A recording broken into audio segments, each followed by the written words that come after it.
in that moment where the brain is predicting, let's say, anxiety or craving or whatever the emotion you want to change, and it gets something different, that's when a fascinating thing happens in the brain.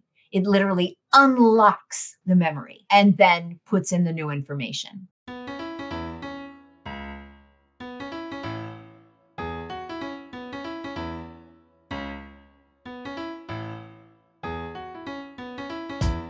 "83% of Americans identify as not very happy, which can hold you back and negatively affect your relationships and your business." On this podcast, we discuss the proven steps to happiness so you can restore balance and rekindle your joy.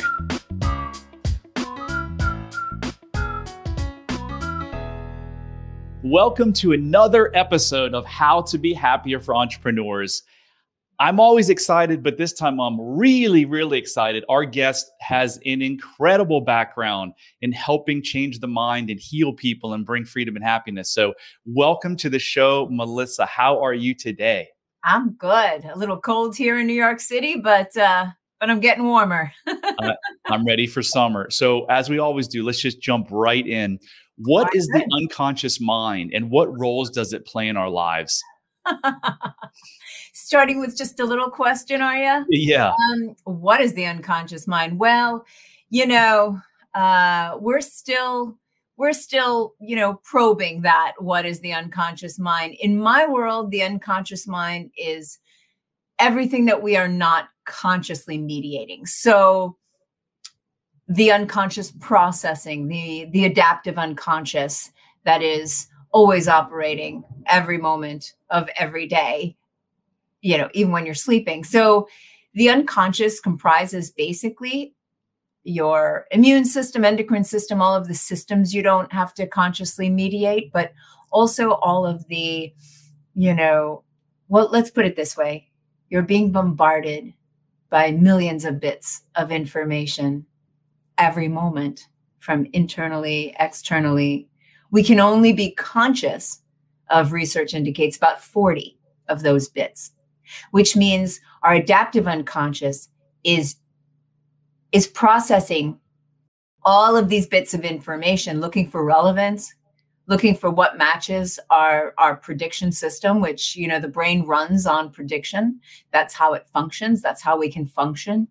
And so in my world, being a hypnotist and a coach of the unconscious mind, what I'm doing is I'm trying to utilize sometimes the conscious mind to influence the unconscious system, sometimes different ways of kind of momentarily or maybe a little longer, taking the conscious critical aspect of the mind, the default mode network of the brain, and kind of shoving that aside while we can then access kind of all of what that you don't know, right? So if you think about long-term memory, if you think about most of your limbic system, emotional system, your even working memory, so much of it is outside of conscious awareness. So it's a big question you started with. And, scientists still consider this the hard question, really, of what is consciousness, what makes us conscious, where is the system? We're still arguing about that. What it isn't in my world is the old Freudian view of this, this deep, dark reservoir of all of these death instincts and things like that. So where is it? What's the good and the really ugly of the unconscious brain? Well, I mean, the good and the ugly, it really depends on context. Mainly, it runs on prediction, which means you are behaving today based on how you've behaved. You are feeling today based on how you've felt. And that is how the brain knows to function. So for good or bad, right? So sometimes that's fantastic, depending on what it is you've practiced. Sometimes you've been practicing anxiety and self-doubt and all of these things, and that is your go-to operating system. So for good or bad, you get what you practice. The brain definitely takes the shape of your experience and what you do. So for good or bad. So Or you've, what do you you've, say, good or helped, the ugly? you've helped hundreds, if not thousands of clients over your career, right? Yeah. How many of those clients was their unconscious mind was helpful to their life? And how many of them came to you because of their unconscious mind, but they didn't know it? So every single client and every single person that has not been my client or has yet to be my client has been helped by their unconscious mind. You can't walk across the damn floor consciously. Yeah. You have no idea what goes into moving a system like your body. Even just to stand up requires so much processing in so many different ways that you couldn't handle it consciously. So everyone's been helped and, can function in the world and can learn new things because of their adaptive unconscious processing. And for the people that get stuck and come to me for a problem, be it anxiety or a phobia or a habituated pattern they want to break or a habit they want to make, all of them, again, are mediated through an unconscious habituated system. So these days, I think in terms of practical neuroscience, right? That is what I do. I teach people how to change their brain. I teach them really short and interesting techniques and self-hypnosis and all of the things that research indicates are the fastest and easiest ways to organically change. So on that note, can you explain what self-directed neuroplasticity is and how it can help stop negative spirals and effectively rewire the brain? I'm sure. So neuroplasticity is the brain's ability to change. It's always changing. Every time you learn something new, it can be rewiring certain old concepts. Self-directed neuroplasticity is where you really take the reins of it. You use your conscious mind, in a bunch of different ways to strategically change your brain. So when I say self-directed neuroplasticity, it's more a system of brain change that I teach to my clients, right? I give them a bunch of different ways to very rapidly interrupt their habituated pattern. If you think about the brain going down an old pathway, that is it's a habit. You don't even have to consciously mediate it. It's typically not consciously run. But as soon as they start to feel the old feelings or the impulses to do the old things, as soon as we can get them at the very front end of that pattern, I teach them how to thwart it, interrupt it with all these different techniques, which also happen to be down-regulating techniques for calm, or, the techniques in and of themselves have anti-anxiety technique, properties, affect regulation of all sorts. And so what happens is we interrupt that pattern and then we kind of steer the brain in a different way. We create new neural connections, right? We want to foster those connections through repetition. So that's one form of the self-directed neuroplasticity. It's being able to really take control of your own brain change. Does this take like years to do? No. No, it doesn't. It's funny. A lot of this goes back to the earlier work of Jeffrey Schwartz, who wrote a book, The Mind and the Brain, which I don't necessarily recommend that one for lay people, but you can read a book called You Are Not Your Brain or Brain Block. And he worked with severe obsessive compulsive disorder patients. And what he found was even after like 4 weeks of doing not what I do, but interrupting the pattern, he wasn't a hypnotist and he didn't have all these techniques. So it took a little bit longer.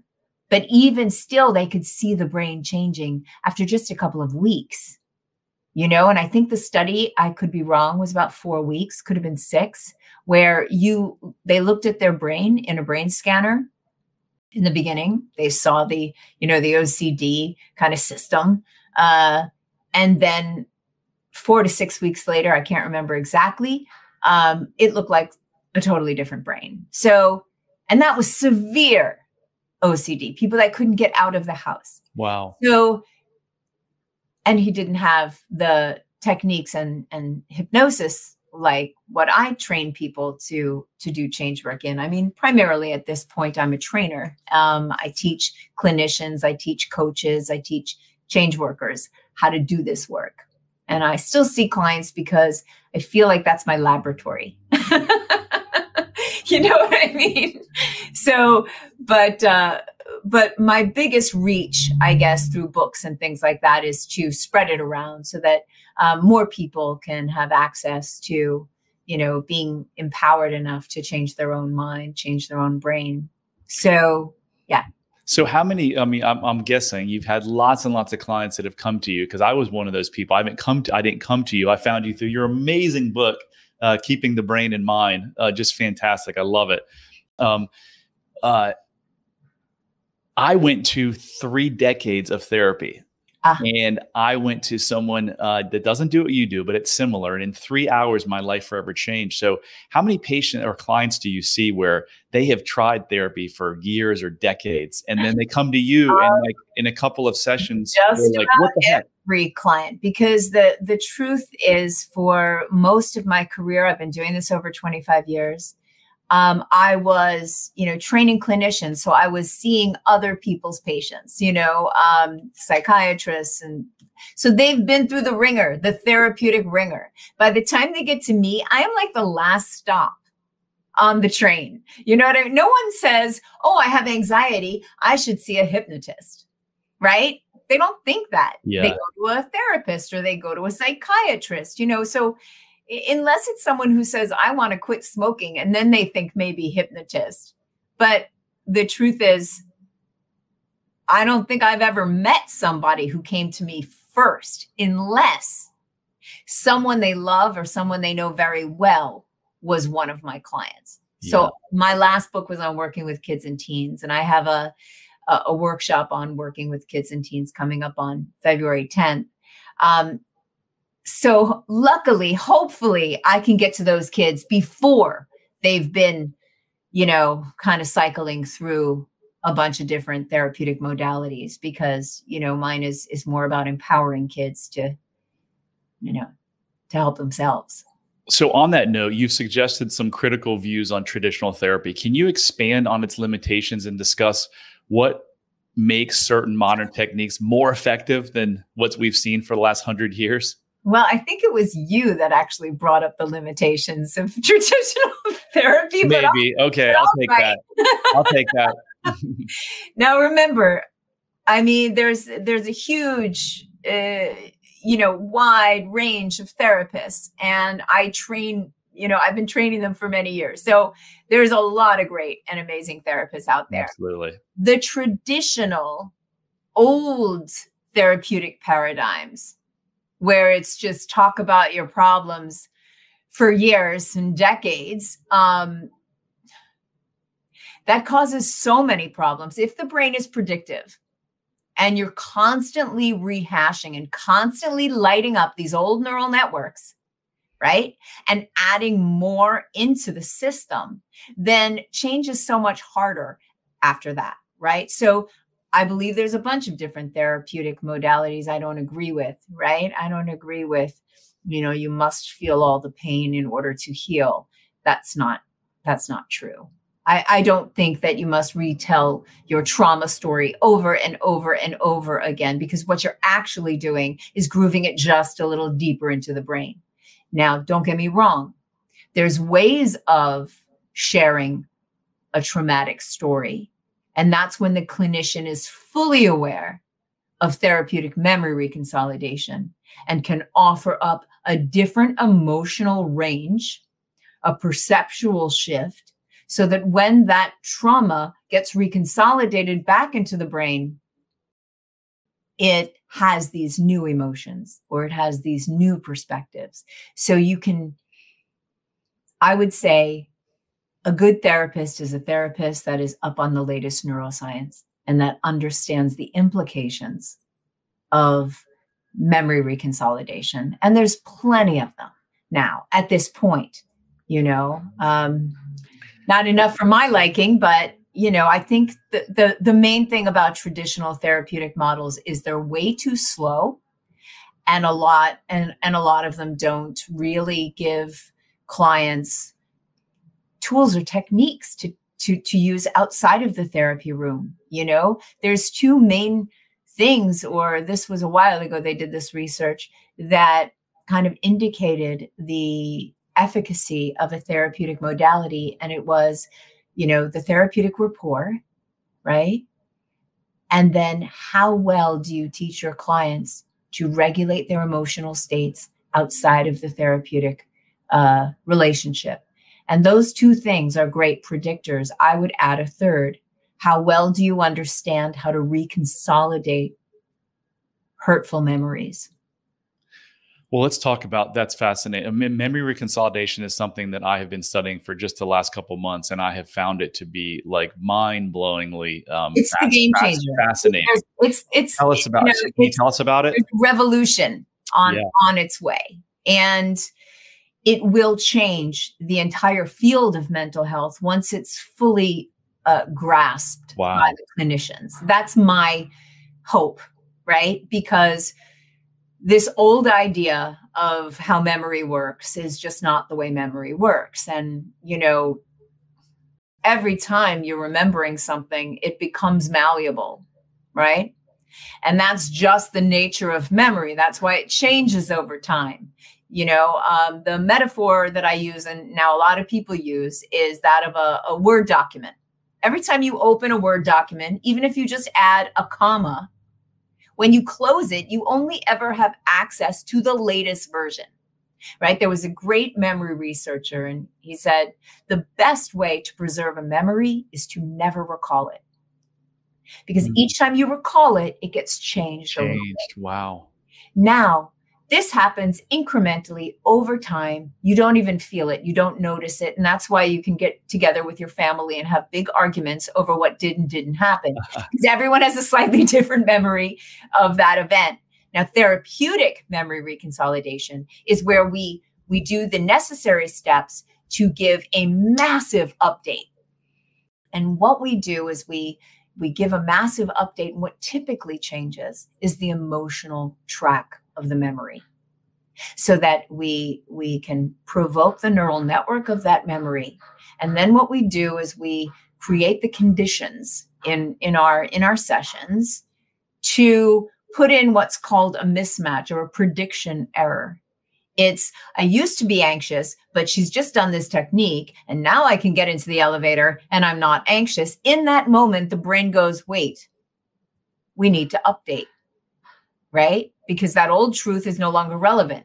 So in that moment where the brain is predicting, let's say, anxiety or craving or whatever the emotion you want to change, and it gets something different, that's when a fascinating thing happens in the brain.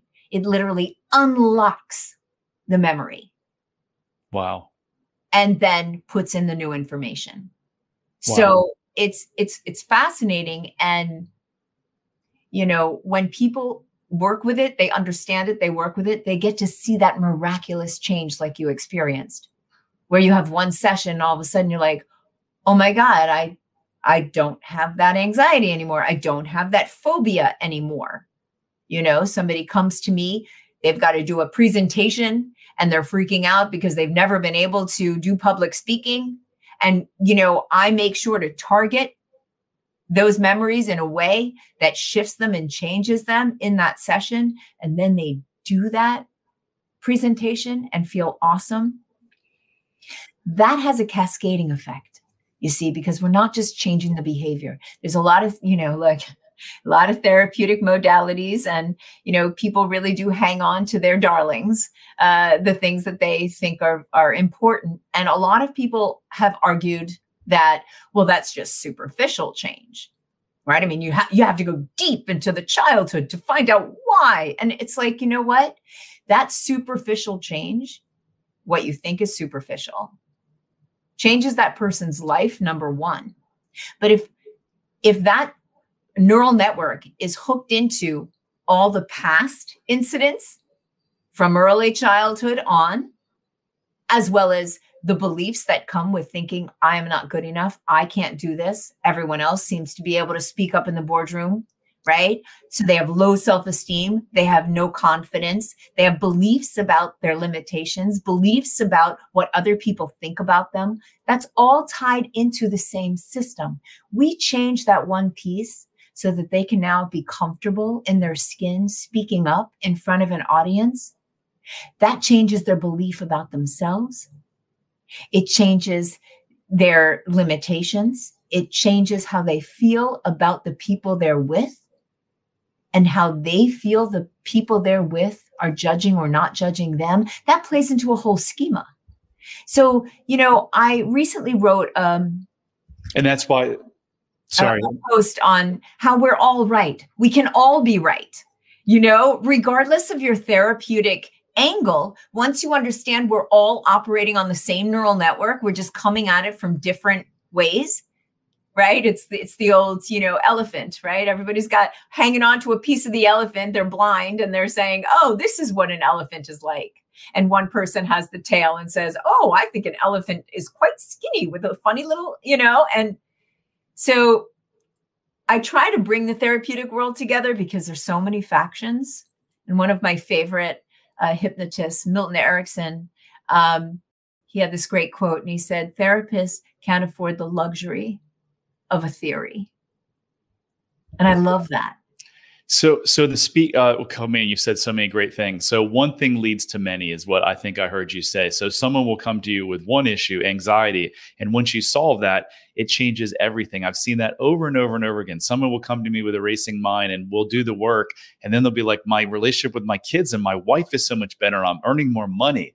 It's such an amazing thing. Because nothing exists in a vacuum. Right? We are not as compartmentalized as, many people think.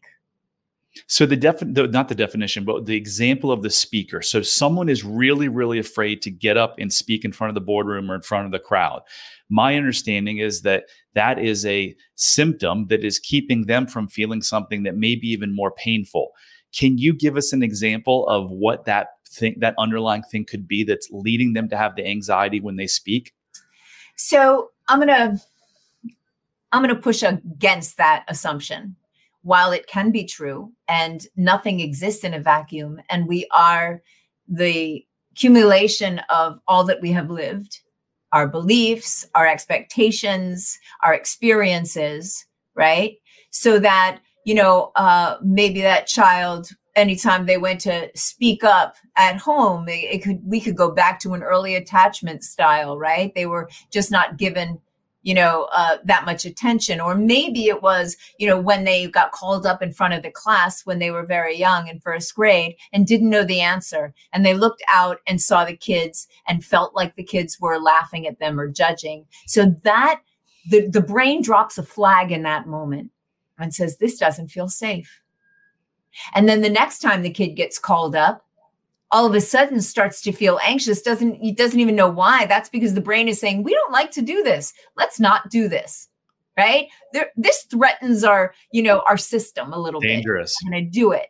And so you're forced to do it. That feels uncomfortable. It reconfirms the situation. And then all of a sudden it becomes the next year, the kid raises their hand and everyone turns to see, and that re-triggers the same thing. And now, right? So we can easily see the path of how the brain generalizes that to now being in a boardroom. That's just experience. I wouldn't necessarily say it is a symptom of something deeper and darker. It is just a symptom of life.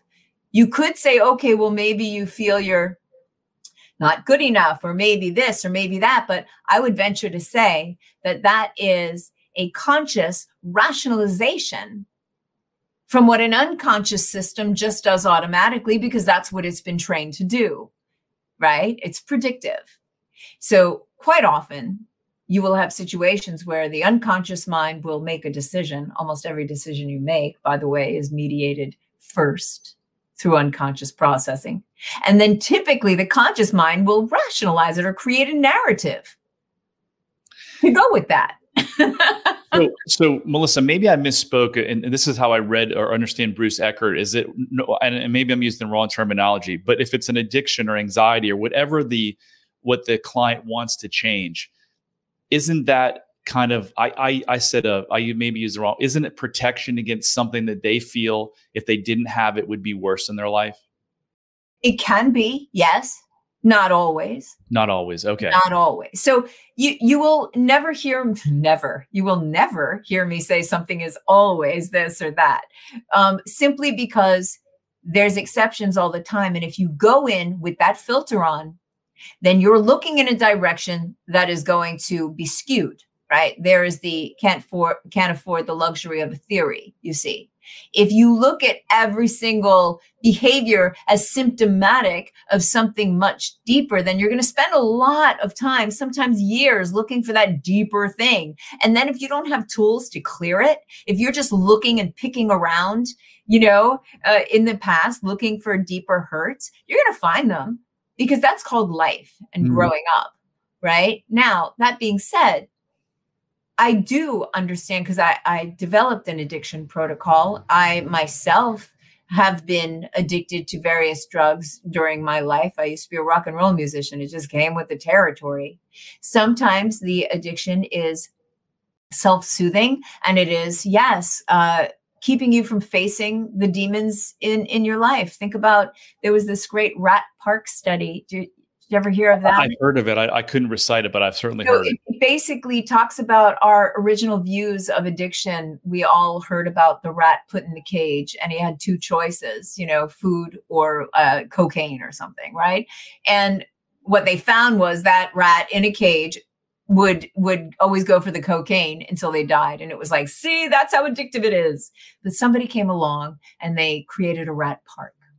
And now they put the rat in a bigger cage with a bunch of toys and other rats, and and they can play, and they could fool around, and they had just had a lot going on, and the cocaine and the food. And it was very rare, a rare time when they would hit the drug. So what they said basically is, if you put people in a cage where the cocaine is the only way out mentally, right? We need a bigger cage. We need a better cage. Wow. And so the Vietnam vets who were all addicted to heroin, we thought when they were coming home, there would be an epidemic of heroin addicted vets. But the truth is, a very small percentage of those vets went on to continue being addicted to heroin. Most of them realized that we had changed the cage that they were in. Wow. That is fascinating. So I say that just because, yes, it can be symptomatic of something deeper, or you could just get addicted to drugs because drugs are fun and they feel good, and you did one too many, or you did it too many days in a row, and now your body is kind of dependent on it. And then the problem itself becomes the fact that you're addicted to drugs, and not the problem that you were running away from. Wow. Fascinating. Incredibly. So in your book, Keeping the Brain in Mind, I'm actually going to use it here on an exercise with a client. You talk about fully rehearsing the client's working memory so they can get the behavior that they actually want. Can you tell us a little bit about how that works? Well, there's many ways that we can do that. I teach a self-hypnosis template to every client, which is really fast, right? So that they can do this think about athletes doing mental rehearsal, right? But you add a little hypnosis to the mix, and it's a little bit more powerful. Could be a little shorter as well. And that is being able to not just see yourself doing this thing, right? Which, might trigger certain areas in the brain, but to float in and actually embody it. And that's where the brain starts to light up the regions as if you're actually doing it. That's why most Olympic athletes know how to do this, right? We're rehearsing it. We're taking the brain through it. And also, if you think about the brain running on prediction, the prediction doesn't necessarily have to be in real life. It could be in your mind, which is why people can have a terrible fear of flying that have never been on a plane. They just sit there on their couch imagining how horrifying it would be, and they're rehearsing it. And so it creates an automatic, unconscious reaction, fight or flight reaction. Fight or flight, that's unconsciously mediated. You can't instigate it. consciously. You can do the things that you know might trigger it, but it's mediated through the unconscious system. So yeah, so teaching people different ways to rehearse how they want to be, but also it shows you how, as you started with, the good and the bad, right? Because think about when people are anxious or worry about something. I always say, look at the self-hypnosis you're already using, right? Look at the self-hypnosis you're already using. What are you saying to yourself repeatedly? What are you picturing or worrying about repeatedly? Because repetition, repetition, repetition gets in. It also affects the prediction aspect of the brain.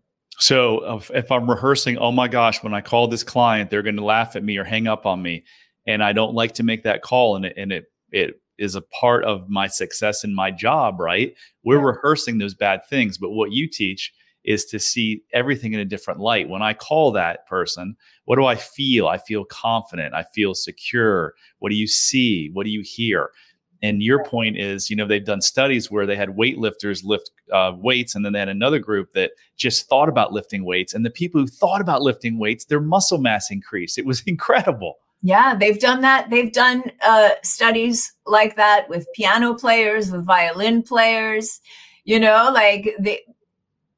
stroke victims who are bedridden. It's one of the key ways of getting them to remind their body, their brain, how to function. So, we do this all the time. Unfortunately, most people do this, in a negative way. As you said, we make projections. We're like, oh, they're going to laugh at me. They're going to judge me. They're not going to want to hear from me, or I'm not going to be able to remember my lines, whatever it is.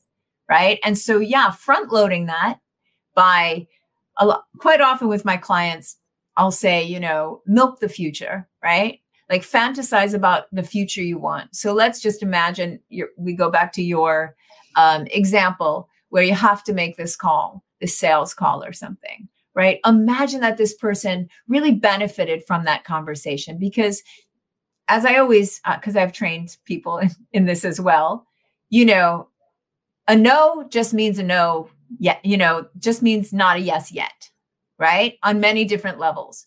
And so if you go in with feeling comfortable in your skin and confident and optimistic, that energy is going to be absolutely conveyed, right?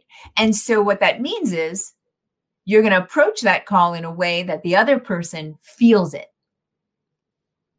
because they're going to feel it. You and I, even now over this medium, we're sharing millions of bits of information. So you mentioned Olympic athletes. I watched last year the Tiger Woods documentary. People used to always say, man, that guy was just in a flow. He was in a zone. And in the documentary, it talks about his dad was in the military, obviously, and he had a buddy of his that was playing golf with him who happened to be a hypnotist in one of the branches of the military. And he taught Tiger Woods how to hypnotize himself. So when Tiger Woods was just like ruling the tour and he was in that like focus zone, he was hypnotized. Yes, he was. So was a lot, many. Michael Phelps uses hypnosis all the time. Like, these are people that understand the mental aspect of the game, not just to control your emotional state and to feed into your expectations and beliefs, but to rehearse the brain. Yeah. Yeah. So we talked about memory reconsolidation, and then I think I pulled us down another track, but it is so amazing the power that it has. Can you explain it like I'm a seventh grader, how just exactly what goes on and why is it different and how long have we known about it? I mean, well, we've known about it in a few different ways, right? But typically not we as in coaches or hypnotists or clinicians. They've been, I think it goes back to Joseph Ledoux's, NYU lab and Daniela Schiller. And they, it was about, fear and changing fear memories in rats. Don't get me started on poor rats, but whatever. So it's only been, Bruce Ecker, as you mentioned, is one of the people that was kind of pivotal in translating from the laboratory into the therapeutic room and simplifying it down, right? So It's only been kind of available in the therapeutic realm, I would say probably for like 10 years. I could be wrong. I don't remember when Bruce Ecker's book came out. I think it was around 2005, 2007. Okay. All right. So a little longer than 10 But years. still short, right? In the grand scheme of things. In the grand scheme of things, yes. And, there's been a lot more clinicians on board, I would say, in the past 5 years, where it's kind of reached that tipping point in certain circles. I've been doing my part. I've been teaching about memory reconsolidation at conferences for years now, because I think it's key. It's important, especially for hypnotists, especially for coaches, who are doing more brief strategic work. Right? They don't typically, a hypnotist is not going to see a person for 2 decades. That's a bad hypnotist. Yeah. Sorry. You know what I mean? Yeah. So, but basically the simplest way is how I kind of explained it before. When you target a memory, and whether that is getting right up against the thing that triggers it, right? This is a format that I teach in my coaching course, as well as in my hypnosis training, which is how to, get someone very close to the trigger so that we can make sure that it's lit up. See, this is where a lot of things go wrong. If you just assume because someone's talking about something that the memory, the neural network of the memory is actually lit up, that's making a big assumption. It could be right, but it also could be wrong. So I train coaches and therapists to make sure that they understand how to use language in such a way as to make sure that that memory is lit up. Once it's lit up, it becomes malleable. Then we do a bunch of different things. We interrupt it. We start to add in how they want to feel instead. Maybe we use certain techniques that, kind of reduce the fear or the anxiety first. And then we put in and start to rehearse how they want to feel. And then we bring that to the trigger. And in that moment where they're feeling confident, and now they imagine stepping on that stage or into that boardroom or signing on to that Zoom meeting, and they're feeling confident, that's when the brain takes notice. That's the prediction error. And that's when it updates. Then I use more traditional neuroplasticity to condition it in. So I use the 2 different types really in every session. One is memory reconsolidation. The other is what we would call counteractive neuroplasticity, which is the conditioning aspect, creating maybe alternative roads. So I kind of use them both together in a way that creates a bit faster change. So considering the effectiveness of neuroplasticity and memory reconsolidation, why do you think those techniques are not more widely used by therapists? Well, they're not known. Most curriculums are not there yet as far as, educating therapists. I mean, my daughter is in graduate school right now. And sometimes when she tells me what she's learning, I just want to smash my head against the wall, but they're still learning some very outdated things. But that's one angle, is that it's just not known. I know therapists, and if they're given something that will help their clients faster and easier, they're going to take it. They just don't know it exists because it's not being taught. Now we can go for the deeper, not so nice answer to that, which is who funds all the research? Pharmaceutical companies? That's right, honey. Huh. So there is research on memory reconsolidation, but it's the pills, right? There's a lot of research on how do we change this through, a pill form. And they've been studying that, but not how do we do it in a behavioral way, in a therapeutic way. But, that's just life, like the same thing. Now, hypnosis is different in that we've had, hundreds of years worth of, studies and research on it. But even still, I just recently on Instagram, I said, what's the first thing that pops into your mind when you hear the word hypnosis? And still we've got the old, ideas, of mind control, swinging watches, like no one has updated it. Chasing the mouse. Quick Google search, right? Hypnosis research, hundreds of papers. Do you think the fact that the pharmaceutical companies provide so much of their research in neuroscience and psychology, that's a reason why close to 33% of Americans are on an antidepressant or anti-anxiety drug right now? I mean, yes, there's other factors as well. We're inundated with that. We're primed to believe that, some people still believe that it's a chemical imbalance. We know that's not true. They can't prove it. They've tried to prove it for so long. They've spent billions of dollars trying to prove it. It's not true. And yet we're still acting as if. So there's that. There's the fact that the pharmaceutical industry is a big industry. It funds the research. But also we live in a world where we'd rather take a fucking pill. Sorry. I was so good about cursing. We'd rather take a pill, right? People, it's like, oh, you know what? You can exercise. Exercise beats out antidepressants and anti-anxiety medication every single time, every single study. But people would rather take the pill than actually exercise. Meditation's been known to allow you to control your emotional states and focusing abilities, but you'd rather take ADD and an anti-anxiety med. So it's the pharmaceutical industry, it's the priming, but it's also our want of a magic bullet and not wanting to do the work, Yeah. And that's why, all of my techniques that I teach, I honed my system, my therapeutic system on New Yorkers. So everything I teach can be done in under a minute because I know that is what people will do rather than, do a self-hypnosis thing for 35, 40 minutes. They're not going to do it. So my self-hypnosis template's 2 minutes. Yeah, I wonder why. I wonder if the fact that people are so conditioned to want to take a pill over meditating or exercising is because of them, or is it because they go to what they see as a medical professional who has, 15 years of education and practice, and that's what they're told. Like, no, hey, I think it's both. I think it's both. So yes, obviously not just the medical practitioner, but the entire culture that we live in.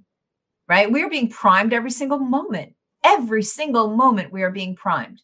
Our unconscious mind is being manipulated all the time. It can't not be. And so there is that factor. But there's also people have been told by their doctor, their cardiologist, exercise and stop eating so much red meat. People are told what they should do. They know they should do it. I just heard about someone who opted for a medical procedure rather than change their diet. So I think we can't lay all the blame on the establishment, although we can lay most of it.